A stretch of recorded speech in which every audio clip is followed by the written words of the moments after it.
से साथ रह रहे, ऐसा कितने घरों में देखने को मिलेगा, बहुत कम बिरले घरों में। उसके बाद धन धान्य मकान अनाज सारी वस्तुएं भरपूर मात्रा में, संपत्ति आभूषण, ये सब किसके बल पे मिला?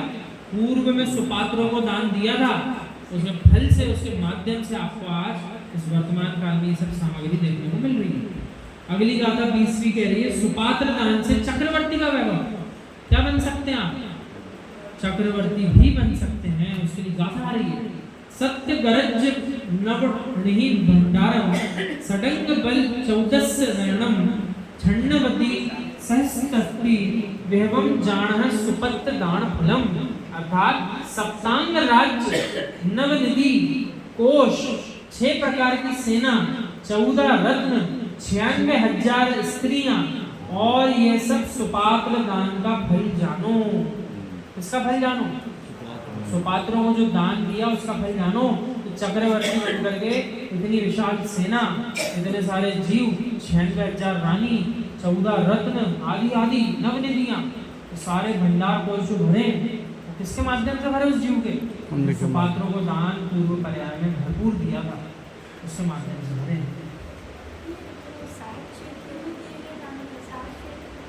अब आएंगे ना गाथा, ये तो गाथा में अभी ऊपर हमने हेडिंग डाल दी, इस गाथा में क्या सीखे। हाँ, अब आएंगे इसे। आचार्य भगवान यहाँ कह रहे हैं कि कुंद कुंद स्वामी जी ग्रंथराज रयण सार जी श्रवण और श्रावक उभय धर्मों का व्याख्यान कर रहे हैं और समझा रहे हैं, राग की सत्ता में जो धन का अर्जन किया, कम से कम इतना ध्यान रखना, जो कमाने में आपने पाप किया उसके व्यय में पाप अब मत करो। मैंने पहले तो धन कमाने में पाप किया, अब कम से कम जो धन कमा लिया अब उसको ऐसा काम करके मत उतारो कि वो भी पाप कार्यों में चला जाए। कम से कम जो पाप हो गया उसकी भी भरपाई हो जाएगी और आगे के लिए भी नया पुण्य संचित हो जाएगा, यदि अभी वर्तमान के धन द्रव्य को आपने सदुपयोग कर लिया। ऐसी प्रेरणा देना हो ज्ञानी, धन के कमाने में तो तूने पाप किया ही है, कम से कम उसके व्यय करने में विवेक रख। एक और कमाने में असत्य आचरण किया, आत्र रौद्र ध्यान किया। कितना होता है जीवों को, एक दुकान के द्वारे पर कोई नहीं आ रहा और दूसरी दुकान के द्वारे पर भीड़ लगी है, अब उस सामने वाले दुकानदार से पूछो आप उसके मन में क्या क्या चल रहा है।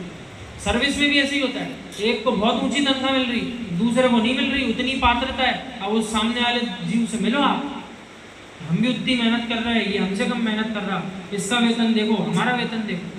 इतनी संश्लेषता, इतना आर्तविरोध ध्यान चलता है जीवों का, किसके पीछे? धन द्रव्य के उपार्जन के पीछे चलता है सब।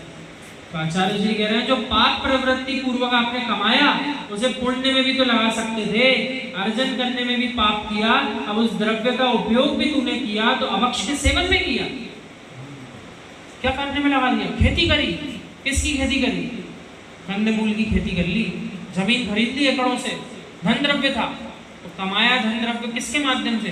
पूर्व में दान किया था उसके फल से मिला, लेकिन अब लगा कहाँ दिया उस धन द्रव्य को? खेती की जमीन खरीदी, अब उस पर क्या करना है? खूब कंदमूल उगा दिया, ट्रैक्टर ट्रकों से भर के बिक रहा है। ये आपने क्या किया? बर्बाद कर दिया।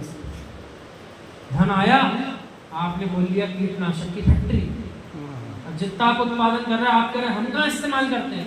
अरे आप इस्तेमाल नहीं करते, आप बनाकर के कितने जीवों के घरों में पहुंचा रहे हैं, वे सब उसका इस्तेमाल करेंगे कि रखे रहेंगे? आपने क्या किया? बड़े पुण्य के उदय से धन द्रव्य आया था, अब आपने उसका दुरुपयोग करके पूरा अपना पुण्य का नाश कर दिया। भगो भगो जो पाप प्रवृत्ति पूर्वक कमाया उसे पुण्य में लगा लेते, अनाचार प्रवृत्ति में लेकिन लगा दिया। तो जो मालूम नहीं था कि पापाश्रम कितना विशाल हो रहा है, जब द्रव्य कमा रहे थे उस समय आपने अपने देह का भी ध्यान नहीं दिया, खून पसीना एक कर दिया। जब इतनी मेहनत से कमाया तो कुछ सदुपयोग तो कर लेते, दान देने के भाव आए, परंतु वहां पर भी कृष्ण और नील लेश्या खड़ी हो गई। कौन सी लेश्या? बहुत खराब होती है कृष्ण लेश्या, पूरे कालुष्य परिणाम। जीव पूरे समय मायाचारी छल कपट की परिणाम रखता है, कैसे दूसरे जीव का विनाश करना है, ऐसा परिणाम रखता है।